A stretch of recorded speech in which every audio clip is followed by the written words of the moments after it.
Lecture du livre d'Ézéchiel le prophète. Toi, fils d'homme, je t'ai placé comme un guetteur pour la maison d'Israël. Quand tu entendras une parole de ma bouche, tu l'avertiras de ma part. Toi, fils d'homme, dis à la maison d'Israël, vous dites nos péchés et nos fautes pèsent sur nous. C'est pourquoi nous dépérissons. Comment pourrions-nous vivre ? Dis-leur, par ma vie, serment du Seigneur Dieu, je ne désire pas que le méchant meure, mais qu'il change de conduite et qu'il vive. Changez votre mauvaise conduite, pourquoi mourir, maison d'Israël ? Toi, fils d'homme, dis encore aux enfants de ton peuple, le méchant ne périra pas à cause de sa méchanceté, le jour où il se détournera du péché.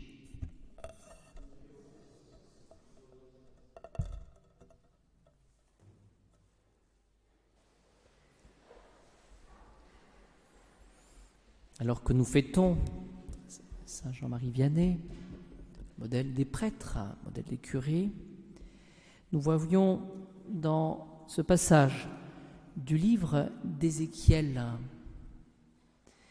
cette espérance. Changez votre mauvaise conduite, pourquoi mourir, maison d'Israël ? Je ne désire pas que le méchant meure, mais qu'il change de conduite et qu'il vive. Demandons aujourd'hui la grâce au Seigneur de connaître dans le secret du Seigneur ce que nous sommes, avec nos propres faiblesses, nos manquements, notre péché, et demandons au Seigneur d'avoir suffisamment d'énergie pour, non pas tout seul, mais avec la grâce de Dieu, en comptant aussi sur la prière de ceux qui nous entourent, c'est la communion des saints. Prions les uns pour les autres pour nous exhorter à la sainteté. Demandons au Seigneur d'avoir suffisamment de force et d'énergie de répondre finalement à cette vocation que nous avons, la vocation à la sainteté. Ce que le Seigneur souhaite, c'est que nous changions. Le prêtre, ce qu'il fait, c'est qu'il prêche, il proclame, comme le dit l'Évangile, la bonne nouvelle à la suite de Jésus, la bonne nouvelle du royaume, et il est là pour guérir toute maladie et toute infirmité, non pas avec sa propre vertu, non, mais avec la grâce, avec la force, la puissance du bon Dieu. Je vous cite tout simplement ce soir cette exclamation du Saint curé d'Ars. Nous le connaissons dans sa dévotion envers Jésus Eucharistie, sa dévotion envers Jésus Hostie. Nous pouvons penser à toutes ces adorations que nous pouvons faire la nuit. Nous pouvons penser à toutes ces adorations eucharistiques que nous pouvons faire en visitant Jésus dans le Saint-Sacrement, devant le tabernacle tout simplement, ou devant Jésus exposé. Que disait le Saint curé d'Ars ? Dieu est là. Dieu est là. Et c'est tout ce qu'il disait. Dieu est là.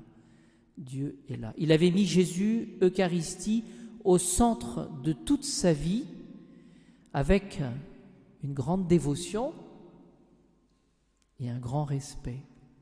C'est que le Saint curé d'Ars avait compris, avait cette connaissance d'intelligence et de cœur de ce que le monde doit à ce miracle de Jésus Eucharistie. Jésus Eucharistie, c'est ce bout de pain qui devient Dieu. Dieu présent comme sauveur pour nous, Dieu qui est source de toute grâce. C'est-à-dire que lorsque nous contemplons Jésus Eucharistie, lorsque nous communions, nous touchons, nous dit saint Thomas, directement celui qui est l'auteur de notre salut. On touche Jésus, il n'y a pas d'intermédiaire. On touche celui qui nous sauve, on touche celui qui peut nous sortir justement de notre péché et de nos propres vicissitudes. Le saint curé d'Ars avait écrit ces quelques lignes, cet acte d'amour. « Je vous aime, ô mon Dieu, et mon seul désir. Et mon seul désir est de vous aimer jusqu'au dernier soupir de ma vie. » Demandons cette grâce aujourd'hui d'avoir suffisamment de force pour sortir de notre péché et de puiser cette force, tout spécialement, dans l'adoration eucharistique, cette présence de Jésus lui-même, celui qui est notre Sauveur.